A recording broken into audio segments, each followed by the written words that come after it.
ఇప్పుడే జీ5 app download చేయండి. చూడండి మీ ఫేవరెట్ టీవీ షోస్ ఎప్పుడైనా ఎక్కడైనా. Yes Niharika, this is very good point. అమ్మవారికి మనం 24 గంటలు కాపలా ఉండలేం కాబట్టి అవని ఖచ్చితంగా ఆ పని చేస్తుంది. అమ్మవారా అక్క కూతురా అని లాటరీ వేసుకుంటుంది. అక్క కూతురే ముఖ్యమని వస్తుంది. అప్పుడు అమ్మవారిని తీసుకుని వెళ్ళి వాళ్ళకి అప్పగించేస్తుంది.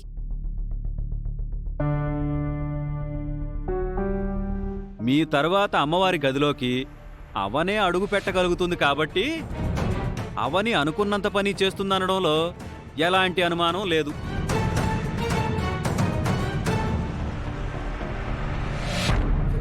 అత్తయ్య గారు, మీరు బాగా అర్థం చేసుకోవాల్సిన విషయం ఏంటంటే, ఇంతకాలం అవని అమ్మవారికి కాపలాగా ఉందన్నది ఎంత నిజమో, రేపటి రోజున అవని వలనే అమ్మవారికి ప్రమాదం అన్నది కూడా అంతే నిజం.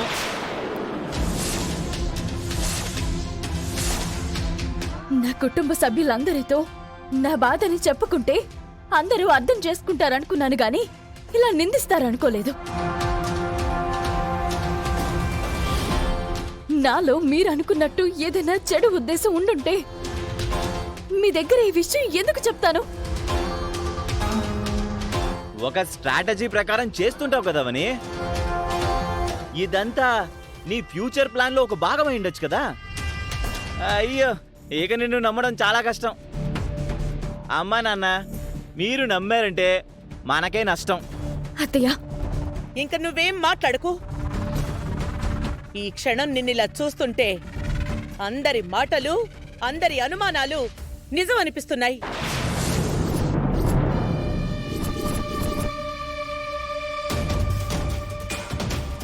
వేద, మన అమ్మవారిని మనం బయటి వాళ్ళ నుంచే కాకుండా ఇంటి మనుషుల నుంచి కూడా కాపాడుకోవాల్సి వస్తుంది. ఆదమరిచినా కునుకు వేసినా కూడా అమ్మవారు మాయమయ్యేలా ఉంది. వెంటనే మనం ఒక నిర్ణయం తీసుకోవాలి. అవని, నువ్వు ఎన్నో త్యాగాలు చేసుంటావు. ఇప్పుడు నీ అక్క కూతురి కోసం అమ్మవారిని త్యాగం చేసినా చేస్తావు. అదే గనక జరిగితే ఈ వేదవతి ఊపిరి ఆగిపోతుంది. నేను నా కుటుంబం అమ్మవారిని కాపాడుకోవాలి అంటే ఉన్నది ఒక్కటే దారి.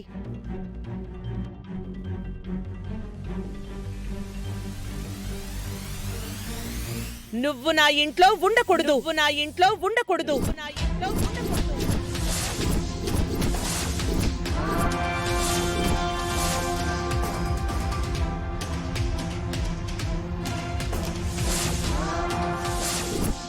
వెంటనే నా ఇంటి నుంచి బయటికి పో.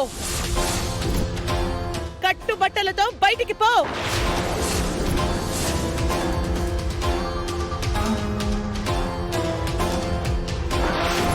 జీ5 యాప్ డౌన్లోడ్ చేసి అన్ని ఎపిసోడ్స్ పూర్తి ఉచితంగా చూడండి.